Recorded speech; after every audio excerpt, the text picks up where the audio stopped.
السلام علیکم ورحمۃ اللہ وبرکاتہ۔ پیارے بچوں، کیا حال ہے آپ سب کا؟ امید کرتی ہوں بالکل ٹھیک ٹھاک ہوں گے۔ آج جو ہے ہماری اسٹوری وہ یہ ہے، کمان سے نکلا تیر۔ اس اچانک حملے نے سب کچھ درہم برہم کر دیا تھا۔ حضرت علی رضی اللہ تعالیٰ عنہ نے لڑائی روکنے کی پوری کوشش کی، یہاں تک کہ درمیان میں آ کر کھڑے ہو گئے، لیکن آگ جو بھڑک چکی تھی اسے سرد نہ کر سکے۔ جنگ چھڑتے دیکھ کر حضرت زبیر رضی اللہ تعالیٰ عنہ کو بہت رنج ہوا اور دونوں فریقوں کے درمیان سے نکل کر ایک سمت میں چل دیے، یہاں تک کہ وادی الصبا میں پہنچ گئے، اور اس جگہ احنف بن قیس نامی ایک شخص نے انہیں شہید کر دیا۔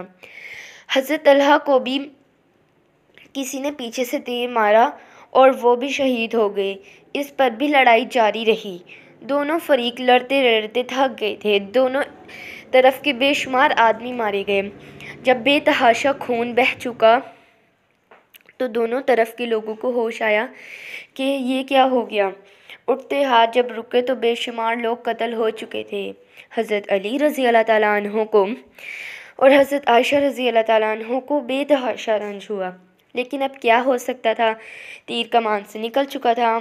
اس موقع پر حضرت علی رضی اللہ تعالیٰ عنہ نے اعلان فرمایا، کسی کے گھر میں نہ گھسنا، کسی کی بے حرمتی نہ کرنا، مال غنیمت نہ لوٹنا، کسی بھاگنے والے کا تعاقب نہ کرنا۔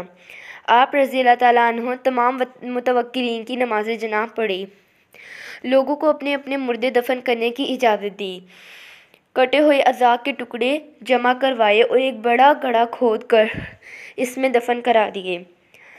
یہ دردناک حادثہ حضرت علی رضی اللہ تعالیٰ عنہ کی خلافت کے چند ماہ بعد ہوا۔ خود مسلمانوں کے ہاتھ مسلمانوں کے خون کی ندیاں بہہ گئیں۔ تو پیارے بچوں، امید کرتی ہوں آپ لوگوں کو میری اسٹوری پسند آئی ہوگی۔ اللہ حافظ۔